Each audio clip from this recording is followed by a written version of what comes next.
ఆయన శిష్యులకి ఏది ఆయన మరుగ్గా ఉంచలేదు. ఏం జరగబోతుందో దాన్ని తేటగా వారికి తెలియచెప్పేశాడు. మనిషి కుమారుడు యెరూషలేముకు వెళ్ళబోతుంటున్నాడు, మనం అందరం కూడా వెళతాము.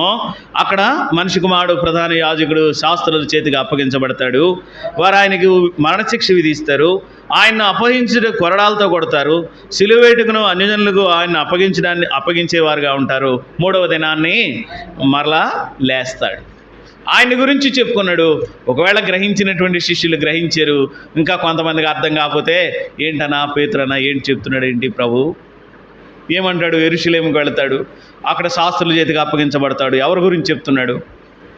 ప్రవక్త ఎవరిని గురించి ఈ సంగతులు చెప్తున్నాడు అంటాడు. అక్కడ ఎక్కడ 9వ అధ్యాయము అపోస్తలుల కార్యంలోనికి వెళితే ఒక నపుంసకుడు వచ్చాడు.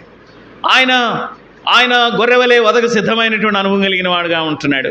బొజ్జు కత్తిరించు అని ఎదుట గొర్రె